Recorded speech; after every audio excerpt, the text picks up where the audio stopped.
Hey guys, welcome back to the channel. Ooh, we're doing something very special today. We are going up to look at a bad weather beater bike. Some of you guys may know that I've been on the lookout for a cheap, sturdy, halfway decent quality bike that I can ride in the snow and the bad weather. Well, that's what we're going up to look at today.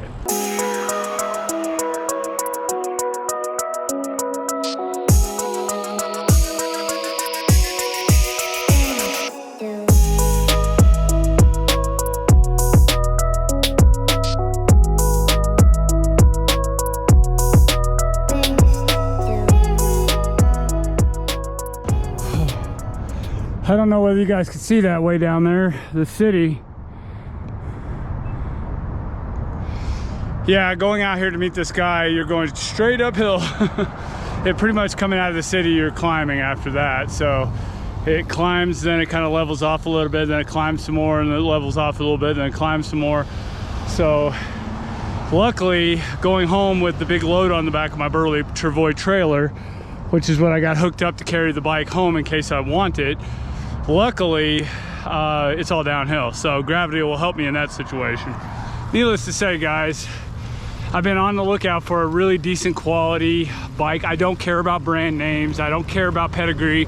All I care about is that the bike is decent quality and the bike has decent performance and the bike has 20-inch wheels, and everything else really don't care about.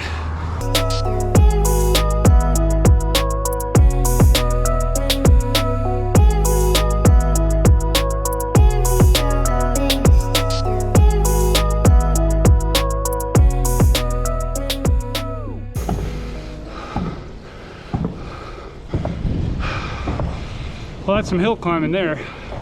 Okay, we're going to Sloan's Lake, meeting in a public space. It's always safe to do that.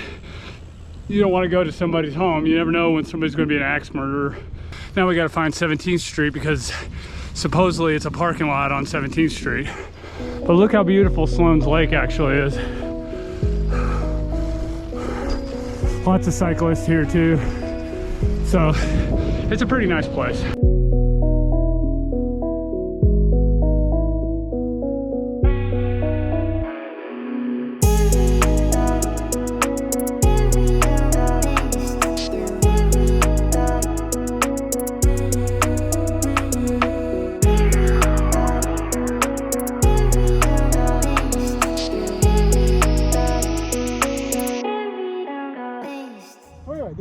This is the Zuzo.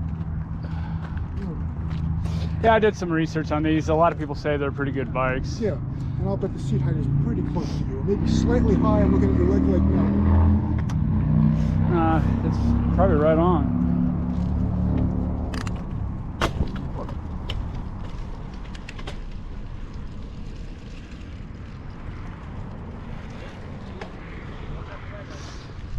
That feels right on. 1 hour later. Okay guys, we picked up the bike and we are heading back to the house right now, and then we're going to talk about this bike.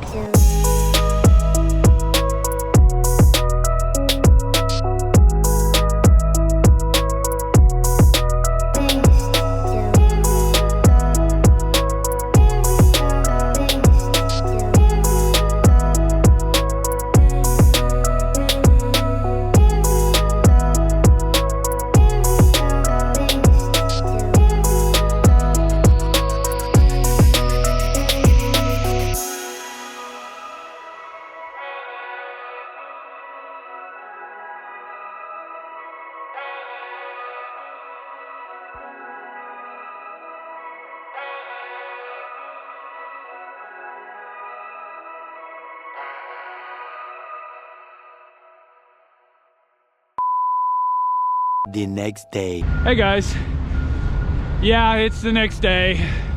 I wanted to talk about this bicycle when I got home. Unfortunately, it was really dark, and it's probably better to do it the next day anyway, because I rode the Zizio bicycle. I rode it up to work today, and I think I've got a pretty good feel for how this bicycle actually is. You'll have to forgive the wind noise. It's really, really bad today. So anyway, guys, I've rode this bike I rode it to work today and I'm riding it right now. And I must honestly say that I'm fairly impressed. It's a decent bike so far. I will be riding this bike for the rest of the month.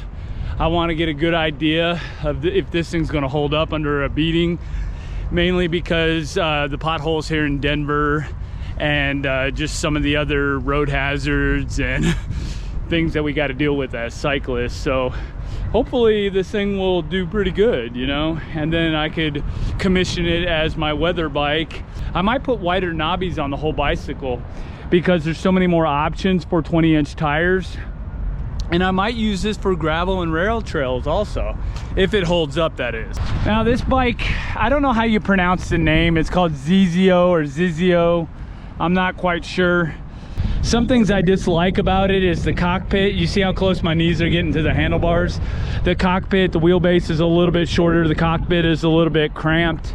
I do like the 20-inch wheels. I think they ride better. I do like the fact that the bike handles pretty good. I like the fact that there's no play in the steering.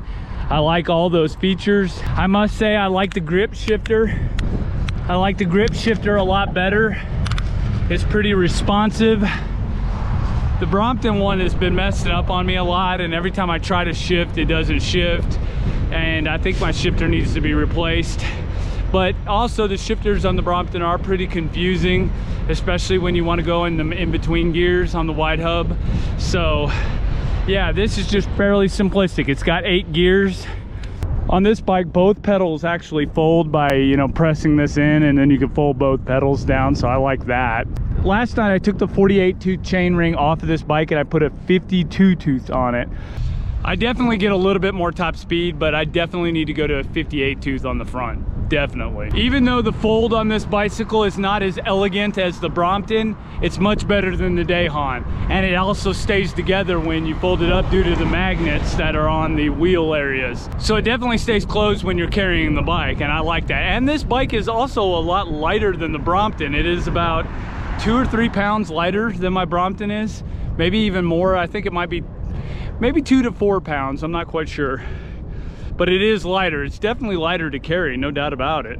I'm not a big fan of the V-brakes, but they work, so what can you say? As long as they do their job, I guess it's all right. Riding this bike to work, I thought it did very, very well as far as performance-wise, with the exception of the top speed, but that's all in the gearing, and that could be easily changed.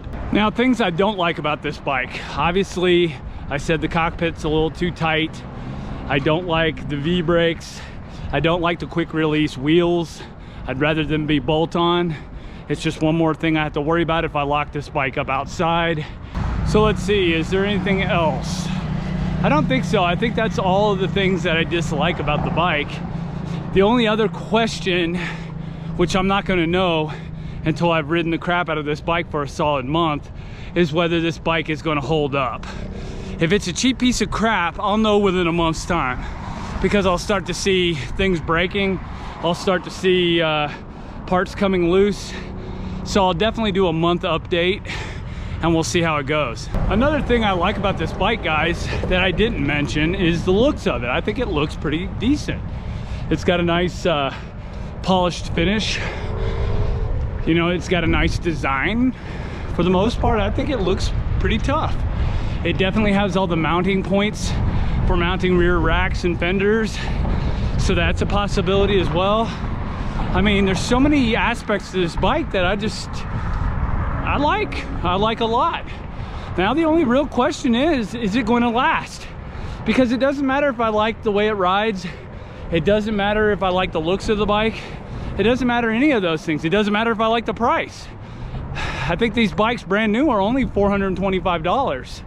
So that's a steal when you think about it. But if the bike lasts, if it's going to hold up, that's what really matters. And I'm gonna find that out. We'll find that out. So ultimately, guys, the Zizio bike gets a thumbs up from me, but don't get me wrong, this is an initial impressions video. It's not a review. We will be doing the full review a month from now on this bicycle. And then I will also be doing a 6-month update as well. So we'll see how it goes, man. If this bike holds up under the beating that I'm gonna give it over the next month, and then if it holds up over 6 months, That'll be a miracle, man. That'll be awesome. For the price point of $425, $435, you can't beat that, man. For those of you out there that have little pocket money and want a good folding bike that you can take everywhere with you, that's light, that's capable, yeah, I would definitely recommend it if it holds up. But only time will tell. Well, anyway, guys, I got to get back in and get to work before they get mad at me. You know how that goes. So anyway, if you guys have any comments, questions, if you have any experience with the ZZO bikes, let me know down in the comment section and I'll be glad to read those. Guys, have a good day and I will talk with you on the next video. Bye-bye.